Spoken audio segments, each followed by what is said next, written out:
welcome to the summit. For anybody that doesn't know you and isn't aware of your work, could you just tell us a bit about your background and how you got into the work you're currently doing? Sure. It's a long story, so I'll make it as short as I can. But I got into working with the human system and health and wellness back in 1993, actually, when I graduated from high school, which seems like a long time ago. And I was recovering from a knee injury through ski racing, actually. For those that know anatomy, I tore my ACL ligament, which is a very important ligament in the knee. And through the process of recovery and surgery and rehab, I got very fascinated with how the human system works, basically. And I was at the end of high school then, and I was looking for something to study. I was brought up in a very medically kind of health-based environment. Both my parents are veterinarians, so they looked after dogs and cats. And I just kind of went in that direction. I studied something called, here it's called kinesiology in Canada, but you might know it as exercise science and just rehab health science. So I did that, loved it, got into working in fitness and nutrition. And then I had another few surgeries and injuries with my knee, again, through sport. We call it soccer here, but it might be football for you. Another ski injury. And so over the course of about 5 or so years, maybe 6 years, I had about 5 knee surgeries, some serious injuries. And I went to do my physical rehab with what I had learned in my very good education, learning about fitness and musculoskeletal rehabilitation. And everything I had learned, Niall, didn't work on me. So it was as if I had just spent it took me about 8 years to do this degree because I went slow. Everything I had learned wasn't working. So things like stretching and, making muscles stronger, stretching muscles, even functional movement didn't work. So I asked questions. I was trying to figure out what it was. And one thing or another led me to something called the Feldenkrais Method. And not many people, have you heard of Feldenkrais in your neck of the woods? Not until I came across your work did I hear about that. So, yeah, so I was studying in Australia, actually at the time, doing biomedical research, working again with human systems and performance.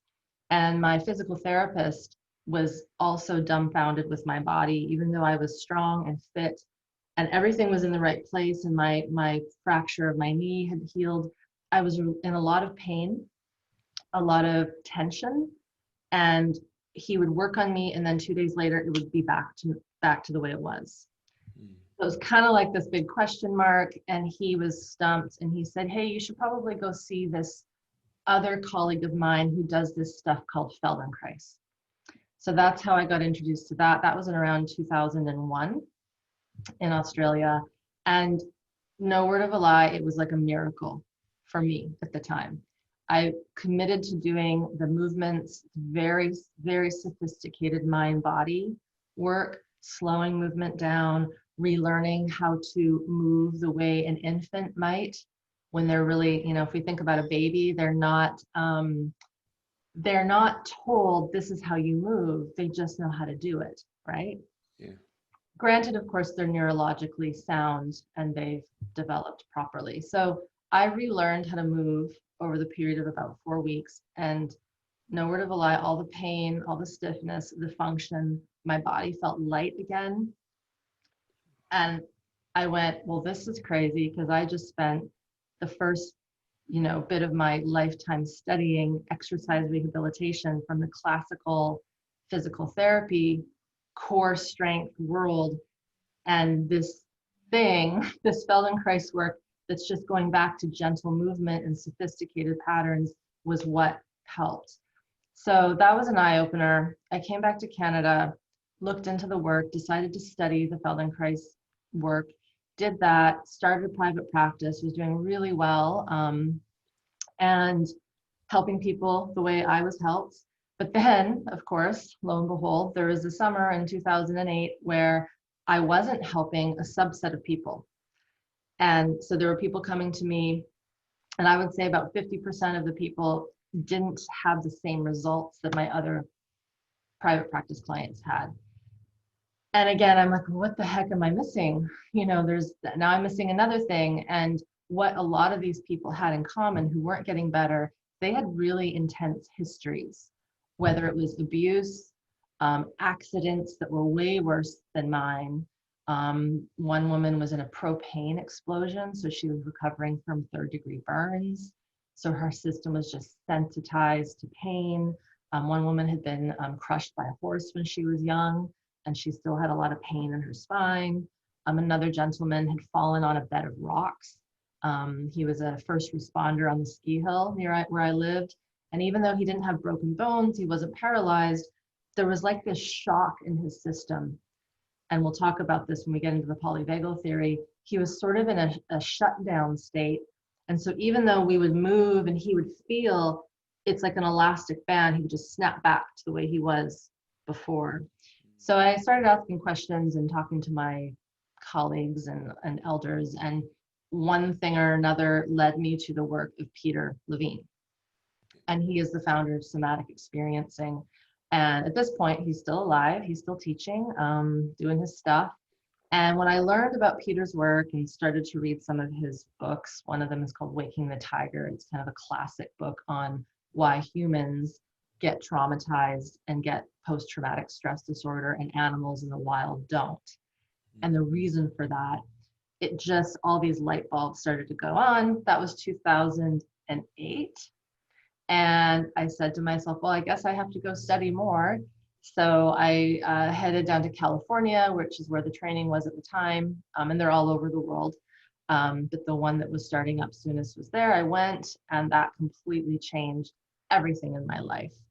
To not only his work, but the other mentors I've met from that work who were kind of his, we could say, proteges who have branched out and done really cool work with early trauma, developmental trauma. And then fast forward to now, I guess that's 8 years or so, 2020, I think, or 12, not good with math. I've just melded and molded the Feldenkrais work, Peter's work, and another body of work called Somatic Practice through a mentor named Kathy Kane. She is also a somatic experiencing practitioner and trainer, and her focus was early trauma. And that blends beautifully into the polyvagal theory and Stephen Porges's work that really showed the science behind why humans in our world do get traumatized. So that's kind of a quick overview of how I got to here. It wasn't linear by any means, but it's been a pretty rich, 20 plus years, I guess. That's an incredible journey you've been on, and I love how flexible you were in your approach. You know, you found the Feldenkrais method, and that was working great. And then Yeah. for some clients, it was working, so you went and searched for new information, and then you seem to have created an amazing synthesis from those of different approaches to come up with something uniquely your own. You know, so I think that's fantastic, and I think people could learn a lot just from that in itself. Mm-hmm. But what I'd like to ask you now, Irene, is what's your definition of trauma? Because we're going to focus now on working with trauma. Yeah. So I kind of steal a few definitions from my mentors and I blend them. But we could call, okay, I'll start with one way. Often people, when they hear the word trauma, they think a big accident or a trauma to the body. You know, when we watch TV shows that show doctors and, you know, ER situations, there's the trauma surgeon, right, that quickly goes in and fixes the accident, the problem. And so that's still a way that we can define trauma, that trauma is a blunt force to the body where the system is in need of help from, say, a physical doctor, EMT, etc. In the field of somatic experiencing and working with the nervous system, we would say that trauma is anything that throws the system off its path and it can't bounce back. We could also say it is, what a more fancy word is, dysregulation in the nervous system, and specifically the autonomic nervous system, which is where the polyvagal theory comes in. And so it's the system that we could say is dysregulated. We could say it's in chaos. A more technical term is out of whack, where it's just not functioning properly. And then to sort of piggyback on one of my mentors, Kathy's ways of saying it, she would say, and I say now, it's big, scary things that happen to us. Anything that puts us into survival mode and we don't get out of it. So we stay stuck in that moment. So someone might have a scary thing or an accident, but they may not become traumatized from it.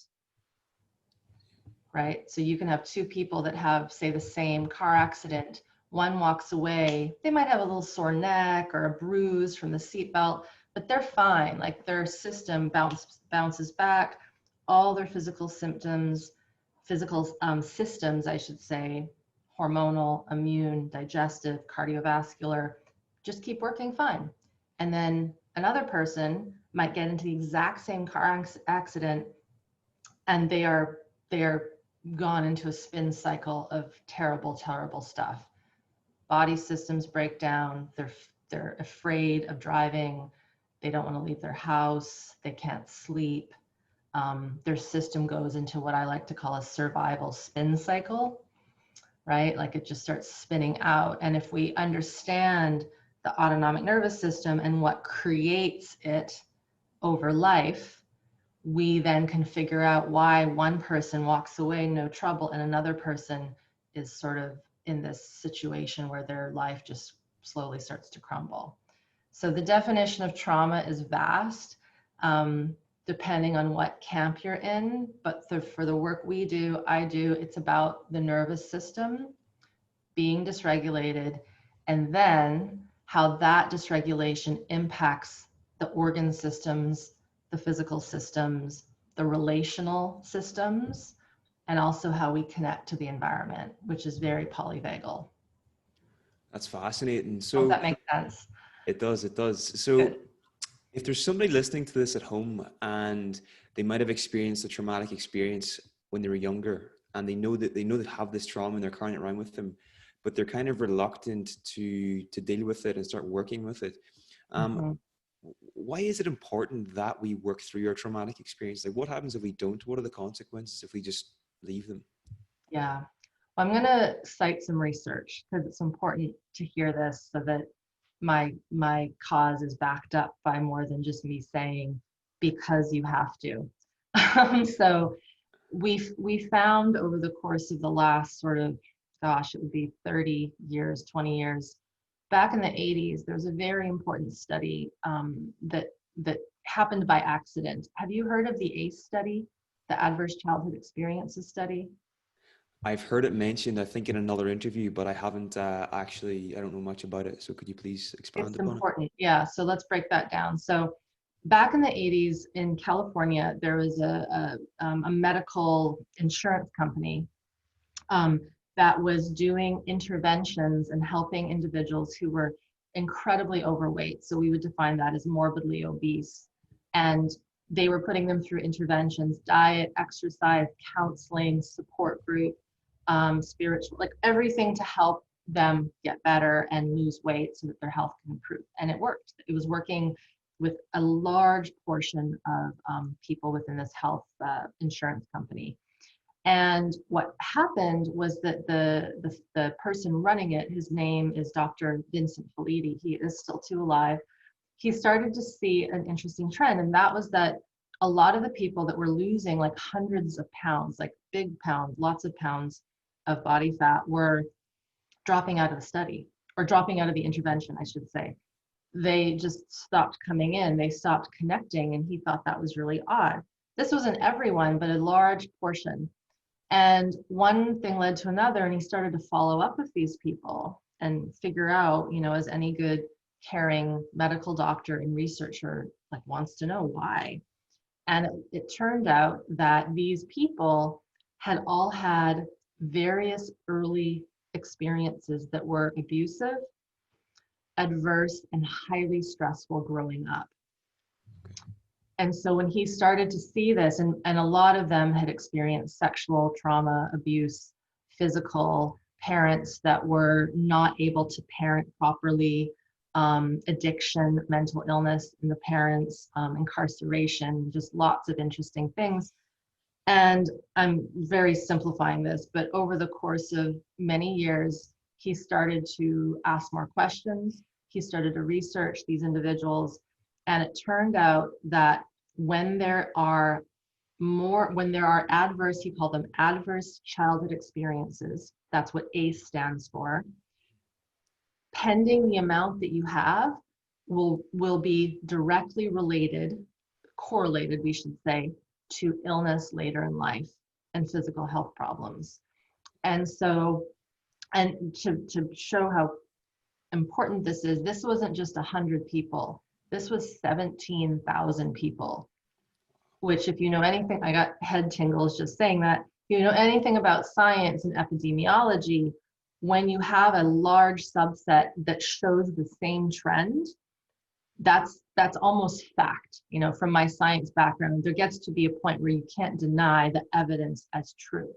And so they started to do this, they started to replicate the study since then, this was in the 80s, in different countries, different populations, and the same trend.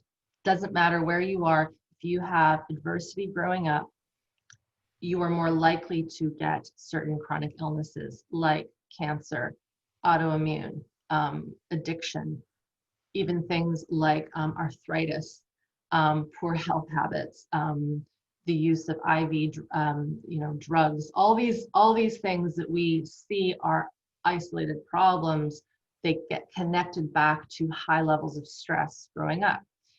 And so what's interesting is that ACE study gave us the framework to say, okay, there's something going on that isn't just about lifestyle. It has to do with how the system was wired early on. So the ACE study is important because we sometimes think of trauma as big accidents, like I said a second ago, being in war. That's how the definition of PTSD came out after the Vietnam War. It used to be shell shock during the First World War. And we thought it was just really big, scary things where we're physically like hurt and in explosions. And we know now that when a little person, an infant, a child, even feels danger because mom and dad aren't there or don't know how to connect with them, their little system is going to go into a high level of stress responses. They're going to feel that things aren't safe, that the world is not there for them. And so they go into a very similar cascade of reactions, similar to that person on the battlefield running for their lives. Adrenaline, cortisol, all the systems mount a stress response to protect. But then if that threat doesn't go away, as often happens if you're a little person growing up in an unsafe household, the system just keeps pumping out stress chemical to the point where that stress chemical starts to actually impact the physiology, the organ systems, the immune system, the cardiovascular, even how the brain develops at such a young age. And so that kind of bathing in stress chemical shifts how a little person develops. And then they get older, and usually youth can be on our side. It can keep us robust for a certain period of time. But we start to see in 20s, 30s, and it's actually getting younger these days, unfortunately, these individuals will then all of a sudden have a health problem like chronic fatigue or pain or digestive troubles or an autoimmune condition. And we see them as separate. But what that study showed is that it's connected to what happened to us when we were really young. So that analogy I gave you about 10 or so minutes ago about person A and B car accident where one walks away just fine, if you can recall, and the other person doesn't walk away so well, that person B likely, if we look at their history, came from some kind of adversity early on that put their system, their autonomic nervous system, into a danger zone. So if someone knows, and here's the thing, some people know that they've had trauma because it's like, yep, there was alcoholism, my parents hated each other, I was always on edge, maybe there was abuse that was physical, sexual, verbal, maybe the school system was harsh, and we know that from schools, they can be very harsh. We might know that there was adversity, but there's also a whole subset of traumas that we might not remember. Yeah. And so the person, let's say, to the person, to answer your question, who knows that they had trauma and they're hesitant, I quote that research because we know if we don't work specifically at healing the nervous system and the dysregulation, science has shown us that, like pretty much factually, without a doubt, that eventually that person will get ill with the common ailments that we think are just genetic, right? Like we think heart disease, oh, it just runs in the family. Cancer, it just runs in the family. And sometimes there are genetic, I will say that. There's a very small portion of people have true genetic problems that no matter what they do with their health, like blood disorders, et cetera, things like that, they're not going to change that chromosomal expression. But from what we've seen, how our environment is, how we take care of ourselves, and how we trap our stress will greatly enhance those genetic predispositions. It will pop them up. And so the key for people who are really serious about growing old, healthy, and I've been saying this more often, Niall, like just peacefully going, when we're old, as opposed to dying of an illness or we're fighting for our lives, like to just be able to go to sleep one day with full health and vigor, and that's it. For that kind of end outcome, we need to work on these early traumas from what I've seen. So that's one reason why we want to work with them from a physical point of view. So there's a few others, but I'll see if you have any other questions related to that before I keep talking. It's just that's incredible, and I wanted to ask, this traumas can actually get trapped in the nervous system, so that makes me think that it's, if we're going to work with trauma, we have to address it at that level. That seems to be crucial. And then I seen from one of your videos online as well, Irene, that you equate to learning about the nervous system in the same way. It's kind of like learning like a language. Could you maybe tell us a bit more about that? You've done your homework now. Great. So yes, so if we think about as an adult, I'm assuming everyone watching this is adult in some fashion. If we were to decide, okay, do you know how to speak Chinese, Niall? No, I do not. Neither do I. Okay. So let's just say we decided let's learn Chinese. That isn't going to happen in a week. It probably won't even happen in a year because it's complex, right? It isn't just a language that has the alphabet that we know, A, B, C. It's a completely different system. The sound, the pronunciation, how it works, how it's written, it's completely different. So to learn a second language as an adult means a lot of rewiring, a lot of shifting of the brain, changing how we pronunciate, how we say things, how we hear things. And we might learn a lot by learning their version of their ABCs and 1, 2, 3s, but we also have to then put it into practice, into environments where we don't have a guidebook or a translator to help us or something that helps us. And so when we have had an early life, going back to that ACE study that was very stressful, where we were wired to look at the environment and only see danger. If we were wired to assume all adults don't have our best interest, right? If we were to be brought up thinking that no one is there to hug us when we hurt ourselves, or allow us to be exuberant and emotional when those emotions come out as a young child, which all young children have, that magic energy, right? They're just full of life. They tell stories, they're funny, they dance, and it's how we relate to that will determine whether or not they can express their true human individual nature or not. So let's just say little one was brought up without that, and it was very adverse and very traumatic. That wiring is very strong in their nervous system. And the nervous system isn't just these nerves, it is, but it touches everything. It touches it goes to our skin, heart, lungs, gut, reproduction, endocrine system, brain. It even dictates, from the polyvagal point of view, how we relate facially, how we see each other, how we socially engage. So we were brought up with a nervous system that was highly stressed.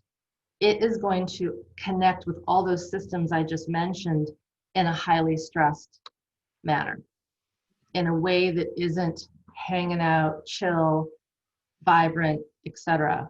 And so if we're now an adult and we now realize, oh, Jesus, that was my childhood, and that was many people's childhoods, even in households that are fairly okay, with plenty of money and food and a roof over the head and school and all that, the wiring process, the reconstruction of that system to return it to a system that never knew safety. So let's just say that child never had ease, never had safety, never had freedom of expression. To shift it back to a system that is like that when it never had, it's like learning a second language as an adult. It's going to take time, but if it's done with consistency, the right teaching, right? I mean, I don't know how you would learn Chinese, but my sense is there's a right way and a wrong way, where you have to learn certain things, but then you also have to do other things. When it comes to rewiring and healing the nervous system and the traumas that are trapped, that are causing the dysfunction and this dysregulation, it has to be done in what I've seen a sequential way, with a lot of practice, a lot of support, a lot of education.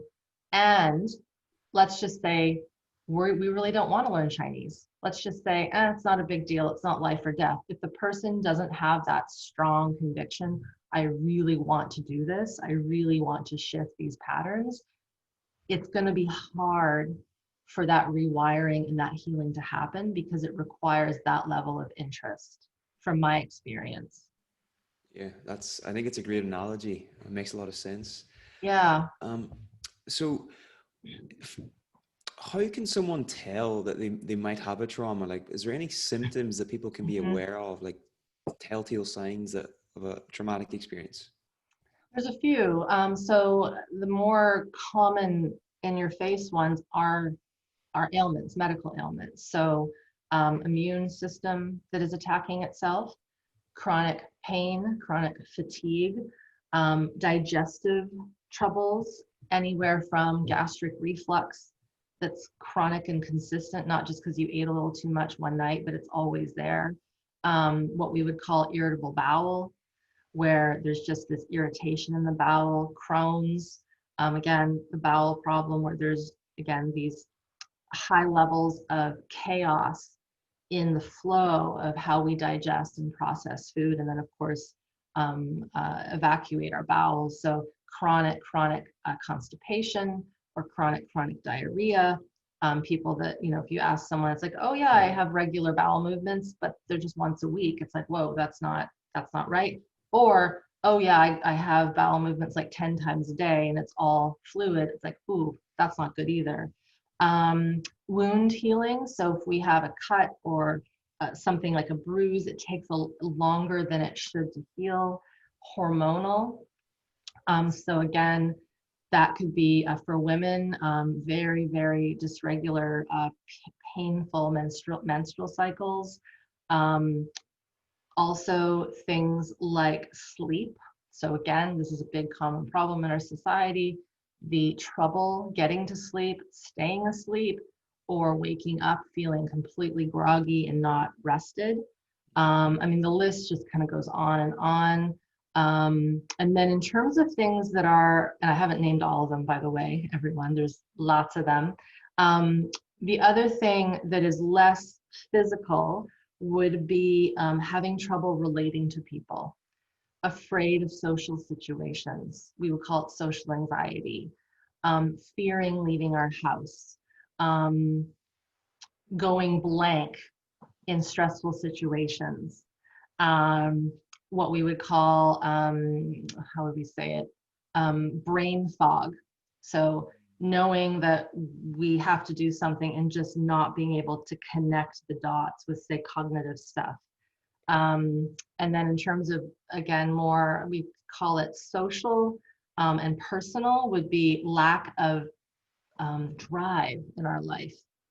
So knowing that we have to do something, it could be simple as knowing that the house is a mess and we need to clean it cognitively, but not having any drive to actually do that. So to get things done, to have what we would call healthy life force energy.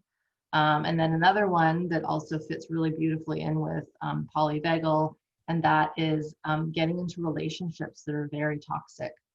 So not knowing how to sense good for me, not good for me, right? So if we were brought up in that environment where we're constantly under threat and our only experience of human interaction is riddled with stress and fear, conditions versus unconditional love, right?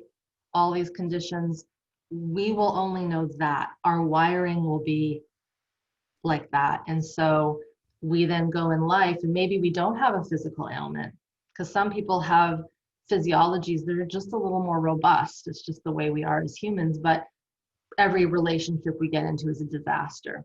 Like we don't see the threat coming. And then another one is that's a little kind of weirder, but I've seen it, constantly getting into the same accidents over and over again, having poor spatial awareness. So again, we think that's due to physicality, but let's just say someone is robust and they have the ability to balance, but they're thrown off. They're not connected to their environment, and their sensory kinesthetic awareness is off. So I just listed a long list of things, but these are sort of the common telltale signs. And as you hear them, people will be like, well, Jesus, that's just a lot of human society, right? Yeah. And I'm sure I'm missing some of them, but that's kind of an all-encompassing one. Oh, and the other would be someone who, let's say, is super, super healthy. They eat well. They do have good relationships. They're very aware of that, but they're still suffering with a chronic illness. And a lot of my students have gone through the ringer. They've done so much to improve their health because they think that digestive problem or that immune condition or the chronic pain or the cancer diagnosis, for example, is because of their diet. And sometimes it is. We need to eat well, without a doubt. But let's just say a person cleans up their diet and they do really well, but then they're still sick. Chances are there's something under that that's driving the autonomic nervous system to be in this fight, flight, freeze pattern that then throws off the capacity for the immune system to repair and regenerate the tissues and cells. Wow. Okay. So sounds like we live in a pretty traumatized society, Irene, to be honest. We do, it's interesting you say that because yes, we are, and there's been a lot of social engineering, a lot of conditioning, a lot of, I call it societal decencies that we don't even realize put us into a more dysregulated state. Like some of the more common ones that people don't think of is human beings are meant to have certain processes, like we pass gas, right? We might need to sneeze. We might need to do things that aren't proper. It doesn't fit in the British, don't pass gas. If you do, you have to leave the room, or you have to say, excuse me, pardon me. And so from a very young age, we're taught that our bodily processes aren't okay, or we have to hide them. Even basic emotions like tears, anger. It's kind of stereotypical that it's okay for girls to cry, but boys can't. Boys need to be angry. Girls can't be angry. And it's silly because we have, all of us as human beings, as mammals, have these basic biological emotions that are hardwired into us. And I always use the example, if you ever were to come across a bear, I don't know if you have bears in Ireland, but we do here in Canada. And if they have a cub with them, And if you come across that bear with that cub, that bear will defend and protect and maybe harm you or kill you to protect her cub. That bear doesn't question in their higher brain, should I or should I not protect my baby cub? It just goes into automatic reaction, right? And as humans, we have that too, but we've conditioned ourselves to be more civilized, which I think has some importance, but it's not refined. And so, you know, if someone is feeling harmed because someone's threatening them, let's say we go back to the little person growing up in a abusive household and they're being screamed at or they're being hit or they're being abused, because as a little person, we know unconsciously we can't survive out in the world yet. We have to stay in that toxic environment, right? I think you would agree with that. Some kids try to leave, but it doesn't last very long. If we know we have to stay in that environment, we're not going to fight. We're not going to flee. We're going to shut down. This is how that ACE study plays in with dysregulation in the nervous system. We will manage our emotions. We will manage our survival energy to save face, as they say, to stay safe, even though in doing that, we're harming our physiology and our capacity to be in the world by default. So yeah, we could say everything's traumatized, and yes, that's kind of true. And humans also have a higher brain, which is why you and I are here talking about this, right? We're learning about these processes, which means that we can also change it. Yeah. And that, I think, is what has become really a hot topic I've watched over the past few years. Even just the last year, people are more interested in shifting these trauma patterns that are collectively all around us, right? It's not just in one family system. I work with people all around the world. Very similar things occur, no matter where you are, no matter how you were brought up. So it's there, and we have the capacity to shift it, which is really important. Awesome. Well, I think this is now a good place to transition into talking about polyvagal theory. And the first couple of questions I want to ask Irene are, why is it important to understand the polyvagal theory when we're working with trauma? And the second one is, could you maybe give us a breakdown or an overview of how the autonomic nervous system is actually structured? I think that might be a good place to start. For sure. So basically, autonomic means automatic. So autonomic nervous system is part of what's called the peripheral nervous system. So like peripheral vision, it's the outside. The brain and the spinal cord are part of the central nervous system. So the central nervous system, the CNS, is the brain and the spinal cord, whereas the autonomic nervous system is part of the peripheral nervous system. So we got to define that first. And so is the, like I have a glass of water here. I think I saw you had one too. Like if I say pick up your glass of water, Niall, and we just cheers, right? Have a drink. You didn't have to say to your brain and your muscles how to pick that up. It just happens automatically, right? And it's because you're neurologically sound, right? So if someone has a stroke, they might lose that function, right? And a baby doesn't have that function yet. It learns. And so the other part of the peripheral is this muscular, somatic, sensory, motor sensory thing, which is just brilliant when we really break it down. And if we stop to think how amazing it is, all these things that happen without us thinking about it, that's the nervous system at play, orchestrating with our muscles, but also our swallowing reflex. And so the autonomic nervous system is responsible for two things. One thing is our digestion, our immune system, our hormones, our blood pressure, our breathing, the flow through our muscles, or everything. And so those nerves connect to all those organs. The other thing it's responsible for is fight, flight, freeze. And I think I've mentioned those, but fight is literally like, let's just say that bear came into my living room right now, which it's not going to happen, but let's just pretend, my system would mount a massive physiological stress response. I'm not thinking, uh-oh, bear, I better fight it, get away, jump onto my deck so that it's locked in my house. I just go into motion. I don't even care about you at that moment. I'm like, see ya. I don't even say that. I'm like, holy cow, bear. So there's an autonomic reaction to threat. If I can't fight the bear, if I can't flee, I will shut down. I will freeze. And going into that freeze response protects me from feeling the pain. It numbs me out, right?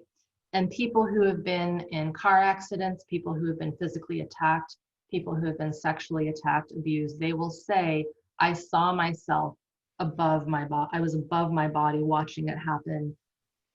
I wanted to run, but I couldn't. I wanted to fight, but I couldn't. That is that autonomic nervous system not allowing the system to pick up that glass of water. So when we go into that survival mode to that degree, it shuts down the other peripheral capacities. I'll get to polyvagal in a second. And so the branches I just mentioned of the autonomic, the fight, flight, freeze, this is where polyvagal comes in, almost. The fight, flight is what's called the sympathetic nervous system. And sympathetic is that get up and go. It's the high blood pressure to get blood to the muscles and get the heart rate up. So if I needed to run out onto my deck, I could do it without even thinking about it. The fight, so fight, flight. The freeze is the parasympathetic nervous system. Have you heard of that one? Yeah, so that's, okay. Yeah, go on.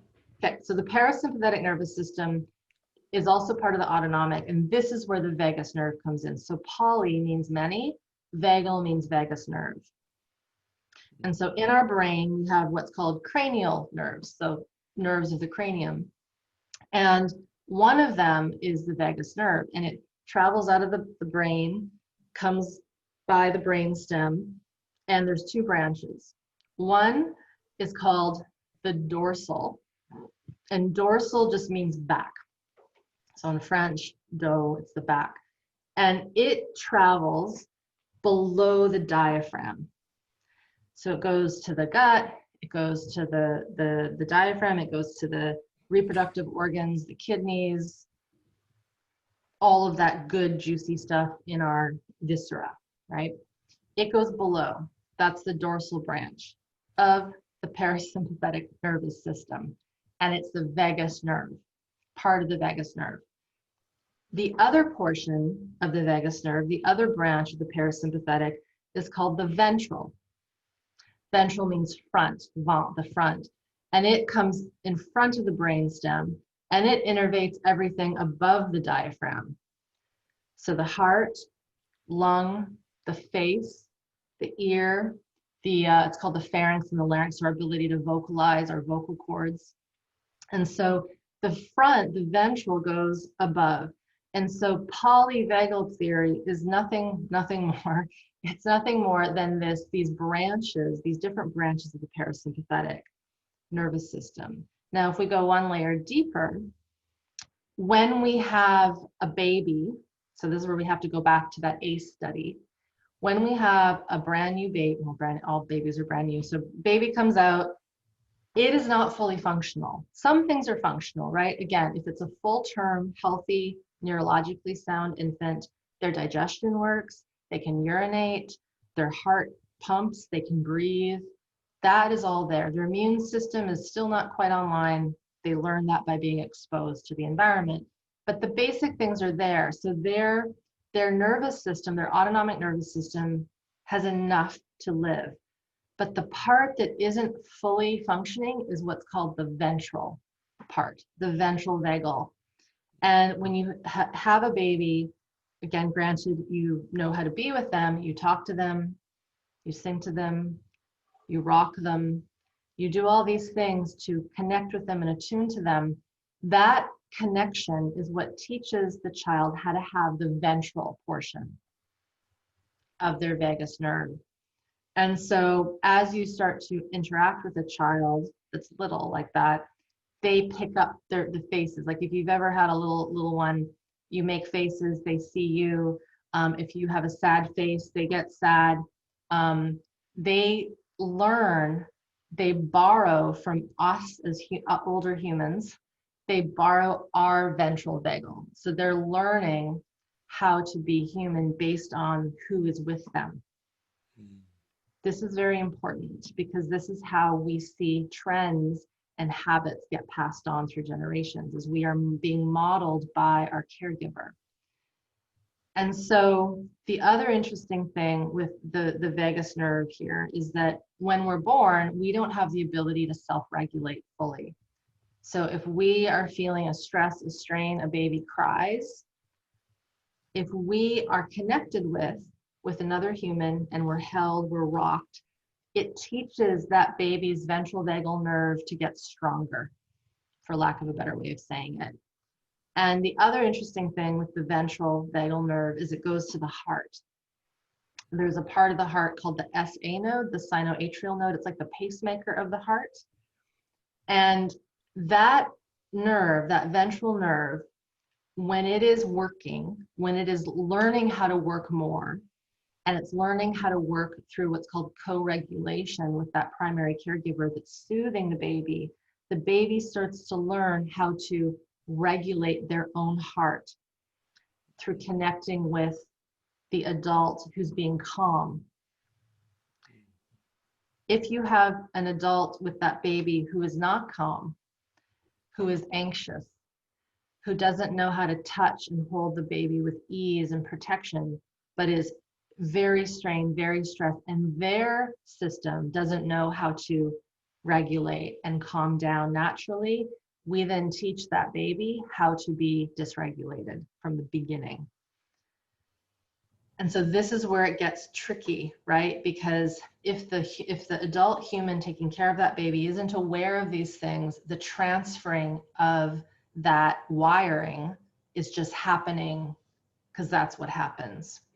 And so if we go back to polyvagal and that, we want to understand these nervous system wires and how these different pieces work so that we can understand where things went off. Why is it that someone can't self-regulate? Why can they not calm down even though there's no threat in the environment? And if we look, we go back to that ACE study, there's a high chance that when they were learning how to be a human, when they were wanting to build that vagus nerve, and especially that ventral, they didn't get it. They got it enough because let's hope they're not sociopaths. That's another story in itself. But let's say they got enough of it that they're able to be in the world, but there's this little level of dysregulation that doesn't know how to self-regulate their own physiology. So when the situation is safe, when the situation is with other human that has good regulation, that knows how to be with that infant, we teach the infant really good self-regulation, really good nervous system wiring. That ventral vagal nerve becomes strong and robust. And it not only helps the heart, but it helps that little one socially engage. It helps that little one see the environment, right? And be engaged and curious. But if you don't have that, we then have a little one that doesn't know how to connect, doesn't know how to read other people's faces, whether someone's dangerous, whether someone's friendly. They also don't have the ability to orient and see the world around them. And so that's the ventral portion of the vagus nerve. I'll stop there to see if you have any questions, because there's more that I can say regarding the dorsal. Well, there's loads I could ask, but for preparing for this, it seems one of the things I learned was that it seems to be very important that people can move between these states, so they can move from dorsal vagus to sympathetic to ventral vagus and be able to regulate those states. Okay, so I think maybe an interesting question to ask then would be, for someone who doesn't have that ability, who doesn't have that ability to self-regulate, how can they begin to develop that? Yeah. So back to that analogy of learning a language as an adult, a second language, put that kind of in the background because it takes time and it takes understanding the theory really of all of this stuff. And it depends on where a person is. And this is where it gets interesting and complex because each human is brought up in different ways. If I go back to that bear and the cub, this is one of my favorite analogies. If we were to have a bear and her cub in Canada and a bear and her cub in Russia, for example, when that little baby bear comes out of the mother, it's treated the same way. Okay. Would you agree with that? Like, yeah. There's no borders, or like a litter of cats or kittens or puppies. Again, granted, the kittens and puppies and bear cubs are healthy. The mother will lick, take care of them, all that stuff. Transplant humans into that picture, we don't raise our children all the same. That's the conundrum with the self-help industry right now, because a lot of our previous ways of teaching people how to calm anxiety, how to heal ailments, mental illnesses, relational problems has been very kind of cookie cutter. It's been very, this is how it works. You do this, and everything will be fine. And we now see that not everything is fine because of this diversity of how we were raised. So this is why the first thing for someone knowing that they want to relearn or maybe learn for the first time how to find self-regulation, they first need to understand the theory, which we're talking about here, and we're just scratching the surface. That's the first thing. The second thing is to realize that it comes down to what I would call building capacity at the beginning. Capacity to be with the physiology.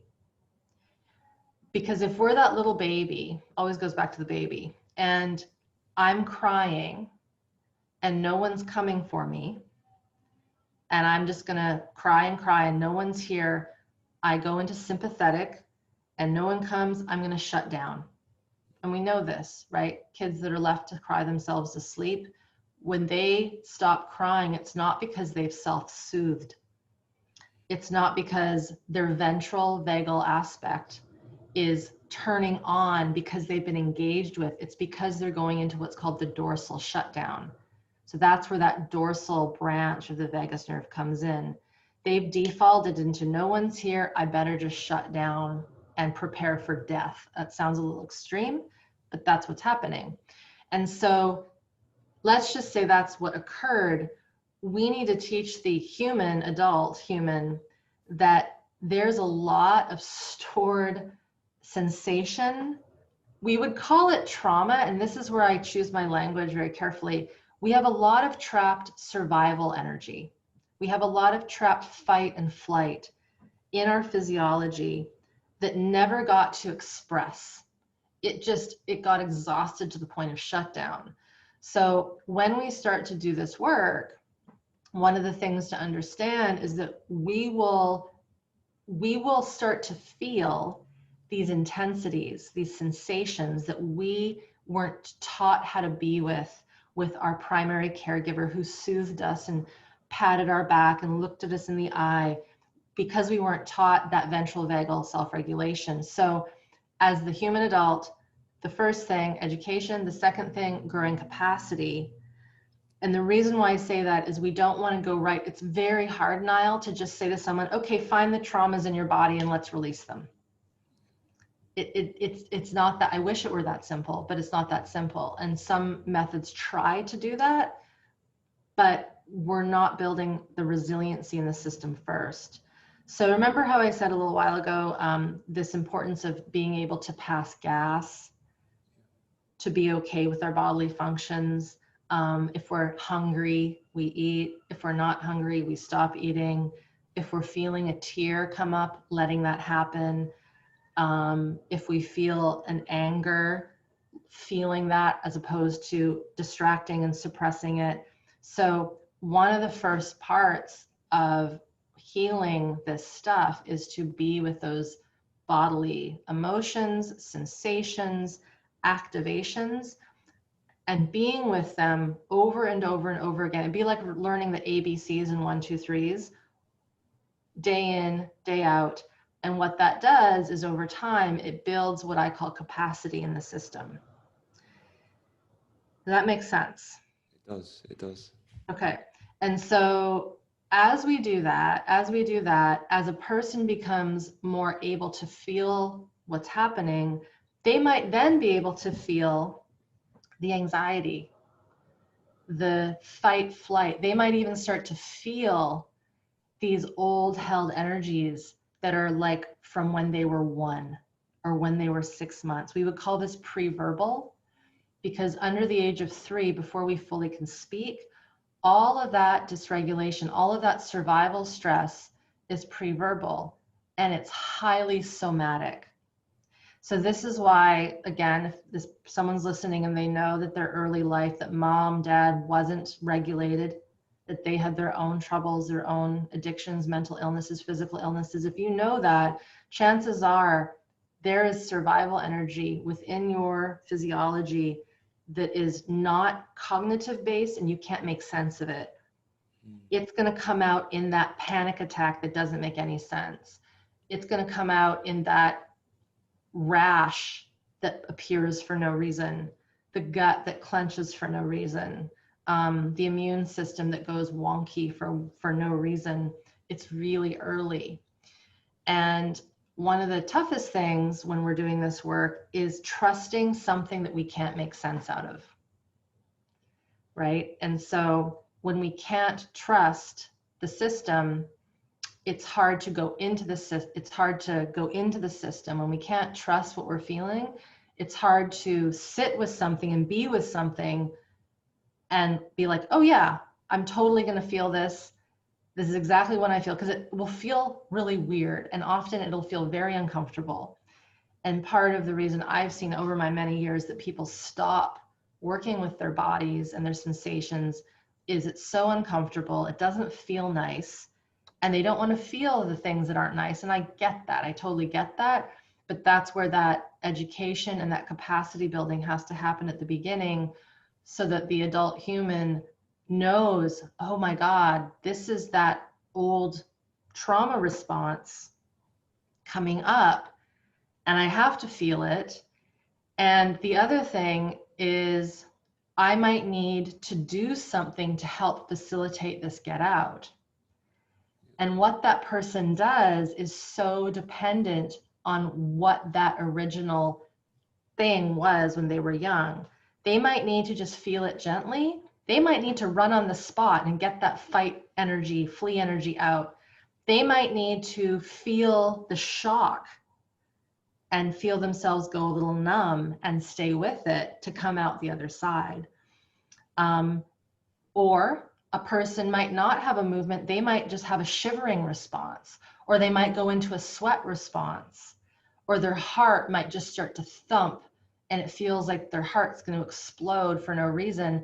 That is a strong, strong, old sympathetic. Again, granted, the person is the cardiology is fine and all that. Let's just assume that. That is that sympathetic, the bear's in my house, pumping heart, get the heck out of here. So, and I've been sitting in places that are super safe, even in my own house, and all of a sudden my heart, it's like there's a shot of adrenaline that's been given to it. And it makes no sense, because I have a safe environment. I love my husband. I love my life. Like, I'm healthy. And I'm like, oh, here's an old sympathetic energy coming up to pass through. And if we don't understand what it is, we will find a way to get rid of it. We'll have a drink, we'll have a smoke, we'll go to the hospital, we'll take a pill. Someone said to me a while ago, I don't know where I saw this stat, but it was something like over 50% of ER visits, and I'm totally making that number up, but it was a high number, are people coming in with anxiety that has no, like, there's no physical problem. And I sense that anxiety that people are going to hospitals for, or doctors, is this old sympathetic fight flight energy that's coming up. And most of humanity at least not in our Western traditions, we haven't been taught what that is. And so we think it's a problem. And while it is, and I say this with air quotes, a problem, it's actually medicine in the body. It's wanting to come out. And so to go back to your original question, how does someone start to work with this if they know they didn't get it? It's not a linear process. It's very complex. However, when we get the basics on board and we start to understand the system, how to be with the system, how to have helpful tools and resources to contain or move or explore, we can actually harvest a lot of that medicine and a lot of that old stress physiology so that it can come out of our body and fully integrate. And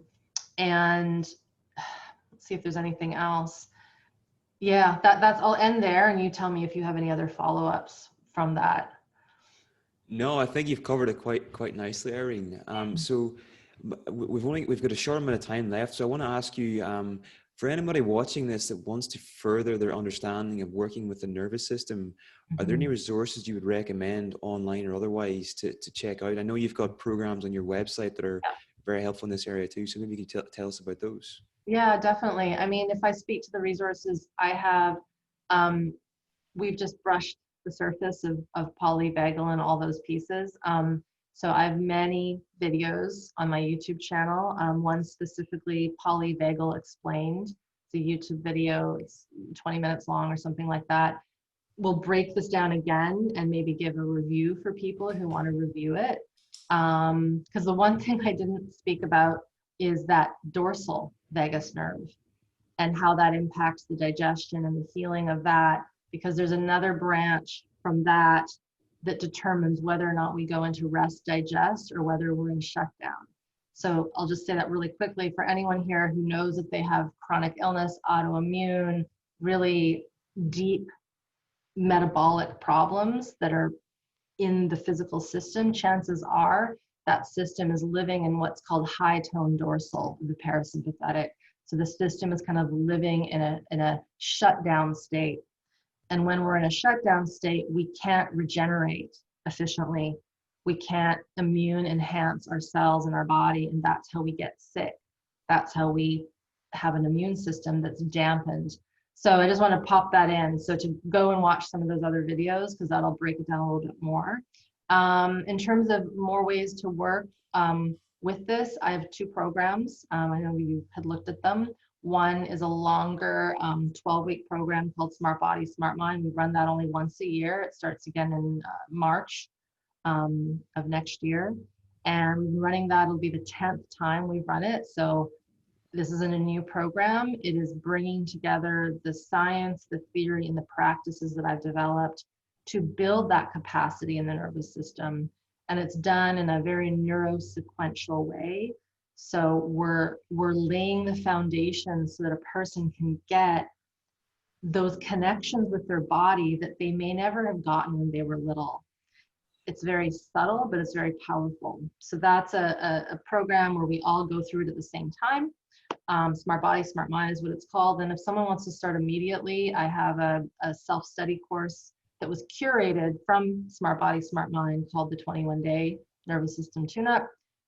It goes through, again, the basics of the theory and I think there's 9 now, exercises that teach the person how to reorient to their environment, how to follow those impulses. I was mentioning a second ago about, just how our biology works, gentle movement practices. So it brings in my Feldenkrais training, my SE training, and just this understanding of how the polyvagal theory works.